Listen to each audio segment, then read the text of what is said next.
Once upon a time, in a dark and gloomy forest, deep in the woods, lived a curious little bear cub. He was always exploring and getting into mischief.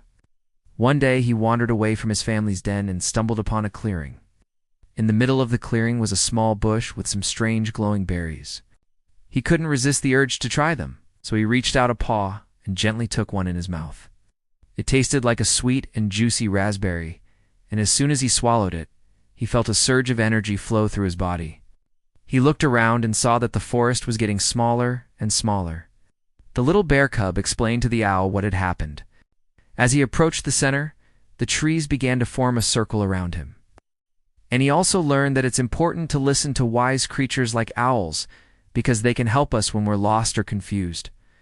His mother and father were so relieved to see him. They had been searching for him the entire time. He embraced his unique ability and used it to help others. And that's why to this day, if you listen closely, you can hear the sound of his laughter echoing through the forest. He closed his eyes and focused on the feeling of the wind beneath him. He took a deep breath and let the magic of the berry guide him. The owl listened patiently and then said, "You need to find the center of the clearing and let the magic of the berry take you home." Everything looked like a miniature. He could see his home from far away and wanted to go back, but he had no idea how to control his new ability.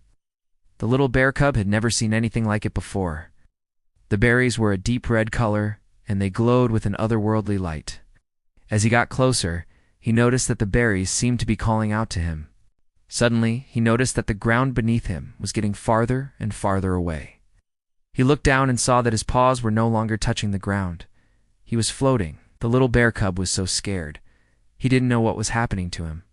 He tried to make himself go down, but the more he struggled, the higher he went. Just then, a wise old owl flew down from a tree and asked him, "Little bear, why are you up there?" The little bear cub thanked the owl and slowly made his way to the center of the clearing. And just like that, he was home. He landed softly in front of his family's den. Little bear cub learned that day that sometimes the things we fear the most can be the very things that save us. From that day on, the little bear cub was never afraid of being different. The end.